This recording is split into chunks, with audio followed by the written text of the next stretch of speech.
मी हेमंत पाकळे, सह्याद्री शिक्षण संस्था सावर्डे संचलित न्यू इंग्लिश स्कूल निवडी भावनदी, माझ्या या एज्युकेशनल व्हिडिओ यूट्यूब चॅनलच्या वतीनं प्रथमदर्शनी मी आपल्या सर्वांचं सहर्ष स्वागत करतो आहे।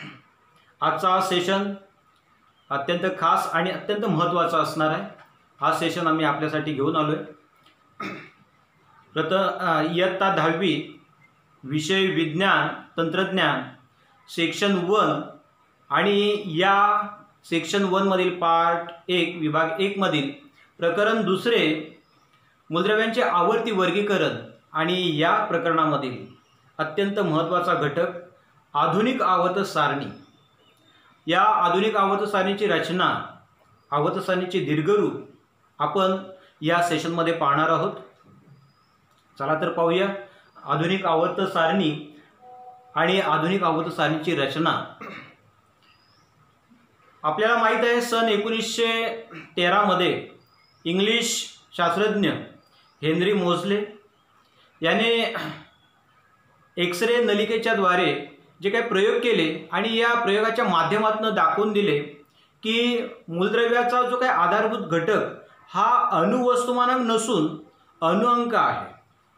बऱ्याच मूलद्रव्यांचे अणुअंक मोजल्यानंतर प्रयोगाच्या माध्यमातून ते अणुअंक निश्चित केले आणि हे लक्षात आणून दिले की मूलद्रव्यांचा आधारभूत जो काही घटक आहे हा घटक अणुवस्तुमानांक नसून तो अणुअंक आहे।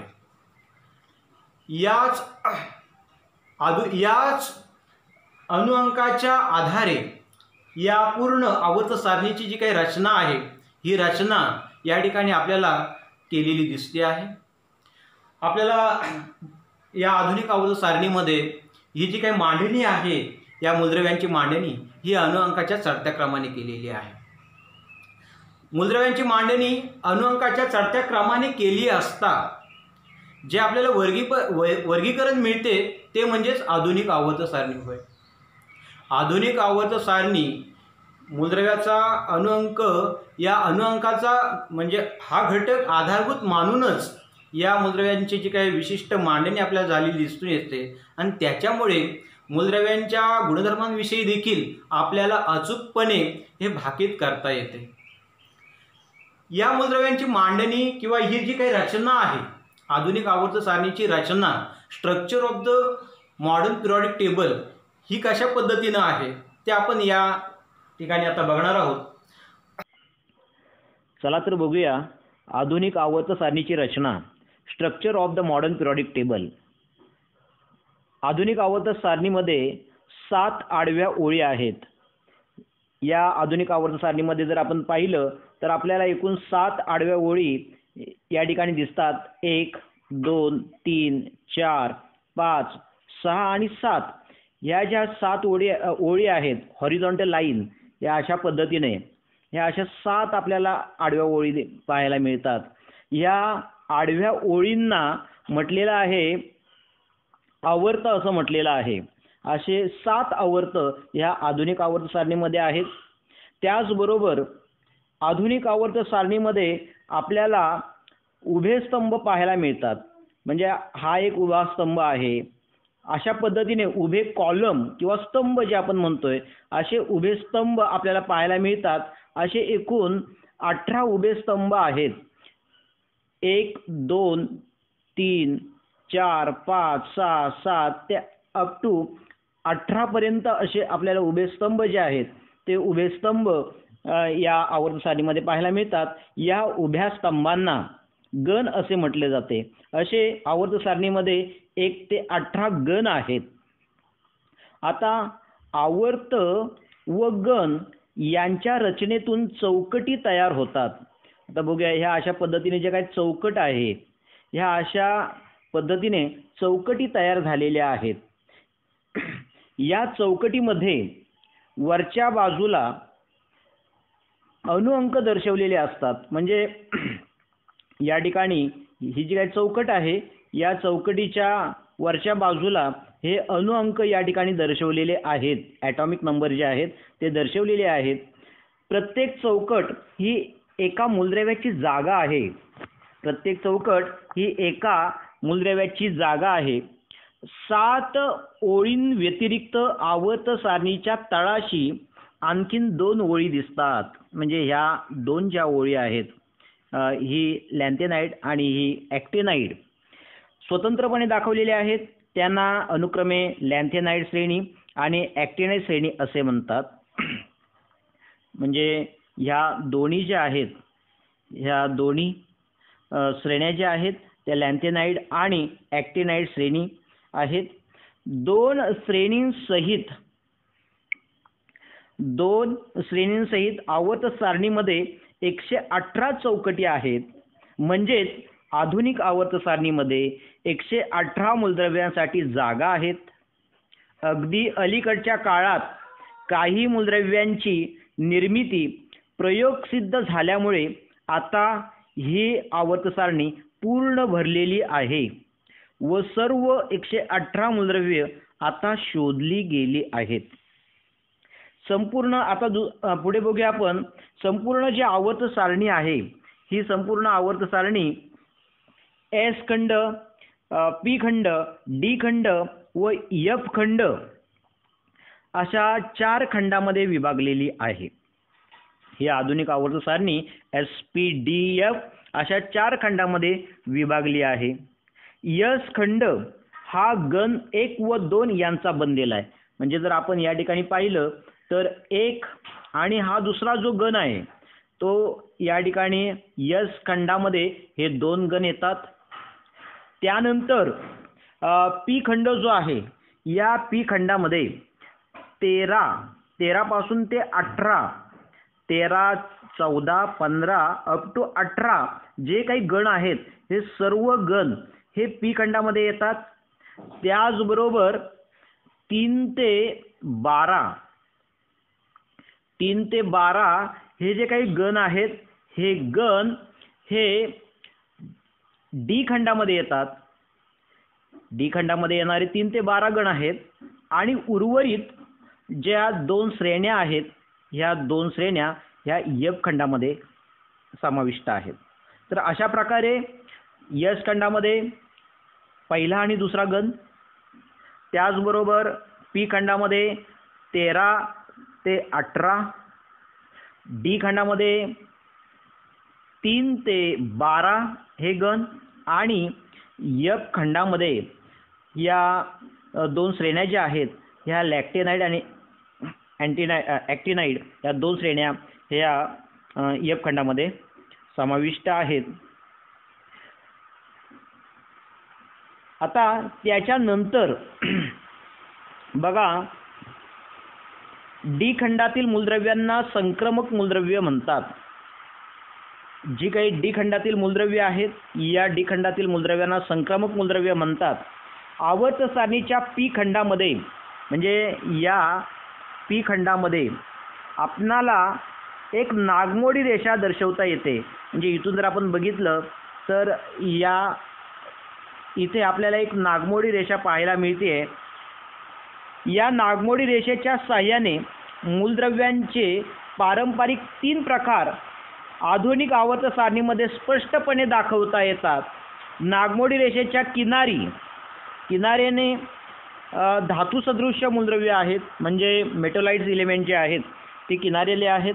आणि नागमोडी रेषेच्या डाव्या बाजूला म्हणजे या नागमोडी रेषेच्या ही जी काही इकडे सगळी डाव्या बाजूला जी काही मूलद्रव्ये आहेत ही मूलद्रव्य ही धातू मूलद्रव्ये असून उजव्या बाजूला सर्व या साईडची जी काही सर्व मूलद्रव्ये आहेत ही मूलद्रव्ये अधातू आहेत. तर अशा पद्धतीनं या आधुनिक आवर्त सारणीची रचना आहे. पुन्हा एकदा आपण बघूया. आधुनिक आवर्त सारणी जी आहे या आधुनिक आवर्त सारणीमध्ये ह्या 7 आडव्या ओळी आहेत, हॉरिझॉन्टल लाईन्स, त्यांना आवर्त म्हणतात. हे उभे स्तंभ आहेत. या उभ्या स्तंभांना असे 1 ते 18 स्तंभ आहेत. या स्तंभांना गण असे म्हणतात. आडव्या ओळी म्हणजे आवर्त व गण यांच्या रचनेतून अशा चौकटी निर्माण झालेल्या आहेत. या चौकटीमध्ये सर्व मूलद्रव्य परिबद्धित आहेत. त्याचबरोबर ही संपूर्ण आवर्त सारणी जी आहे ही संपूर्ण आवर्त सारणी SPDF खंडामध्ये विभागलेली आहे. एस खंडामध्ये पहिला आणि दुसरा गण आहे. पी खंडामध्ये 13 ते 18 गण, डी खंडामध्ये 3 ते 12 घन आणि एफ खंडामध्ये ज्या तळाशी असणाऱ्या 2 श्रेण्या आहेत, लॅन्थेनाइड श्रेणी आणि ॲक्टिनाइड श्रेणी या विभागलेल्या आहेत, समाविष्ट आहेत. अशा पद्धतीनं आधुनिक आवर्त सारणीची रचना आहे. तर मला वाटतं की हा घटक जो आहे हा आपल्यापर्यंत नक्कीच समजला असेल, पोहोचला असेल, आत्मसात देखील आपल्याला झाला असेल. तर अशा पद्धतीचे नवनवीन व्हिडिओ जे आहेत हे नवनवीन व्हिडिओ नक्कीच या चॅनलच्या माध्यमातून मी तुमच्यासमोर घेऊन येणार आहे. हे चॅनल माझे नक्कीच आपण सर्वांनी सबस्क्राईब करा, लाईक करा आणि शेअरही करा. या सेशनमध्ये मी स्वाध्यायसुद्धा जे आहेत या घटकावरती आधारित आणि याच्या अगोदर झालेल्या घटकावरती आधारित मी स्वाध्यायची सोयसुद्धा एक्झरसाईजसाठी आपल्याला प्रॅक्टिससाठी प्रश्नसुद्धा याची सोय याच्यामध्ये केलेली आहे. अवश्य आपण सर्वांनी हे स्वाध्याय देखील त्याचा सराव आपण सर्वांनी करावा. 5 प्रश्न मी याच्यामध्ये दिलेले आहेत. या 5 प्रश्नांची सराव आपण या सेक्शनच्या माध्यमातून करावा असं मी आपल्याला सांगू इच्छितो.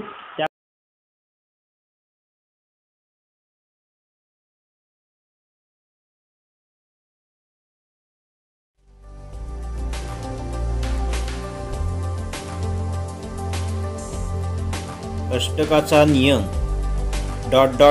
या शास्त्रज्ञाने मांडला. Mendeleev, न्यूलँड, Dobereiner, मोझले. अष्टकाचा नियम न्यूलँड या शास्त्रज्ञाने मांडला.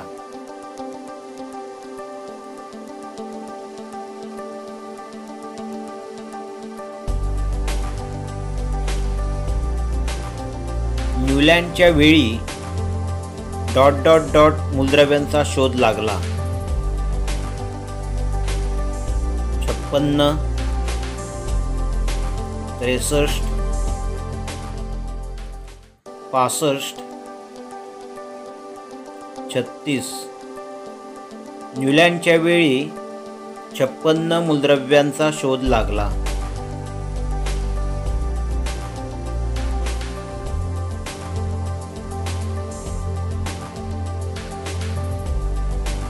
त्रिकांचा नियम या शास्त्रज्ञाने मांडला. Mendeleev, न्यूलँड, Dobereiner, मोझले. त्रिकांचा नियम डोबेरायनर या शास्त्रज्ञाने मांडला.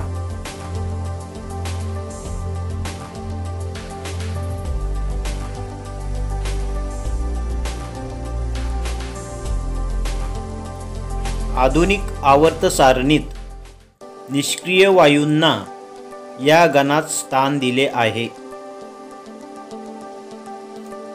15व्या, 17व्या, 16व्या, 18व्या. आधुनिक आवर्त सारणीत निष्क्रिय वायूंना 18व्या गणात स्थान दिले आहे.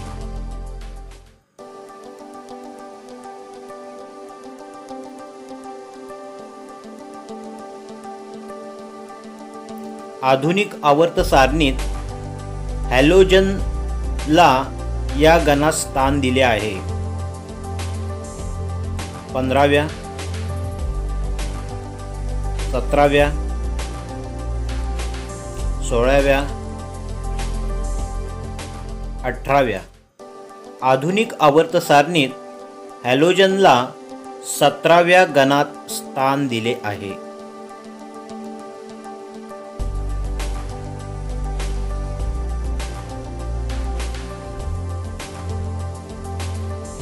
अल्कधातूंच्या बाह्यतम कवचातील इलेक्ट्रॉनची संख्या ... आहे. 1, 3, 2, 7. अल्कधातूंच्या बाह्यतम कवचातील इलेक्ट्रॉनची संख्या 1 आहे.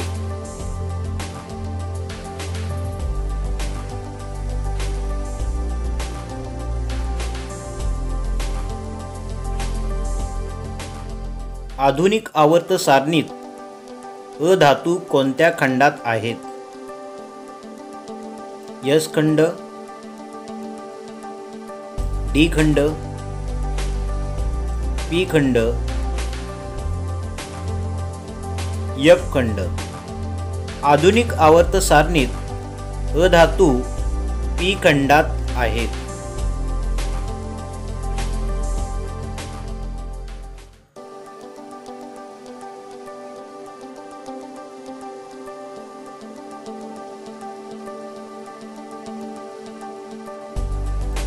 आधुनिक आवर्त सारणीत ... आवर्तने आहेत. 7, 8, 18, 9. आधुनिक आवर्त सारणीत 7 आवर्तने आहेत.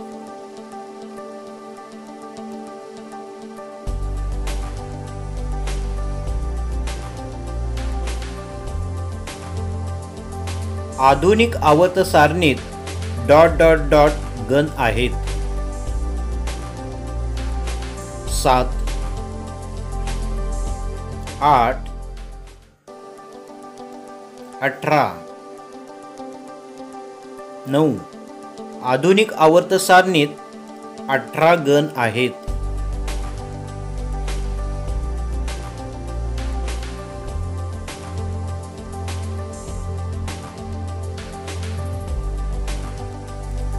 आधुनिक आवर्ती नियम या शास्त्रज्ञाने मांडला? मेंडेलीव, न्यूलँड,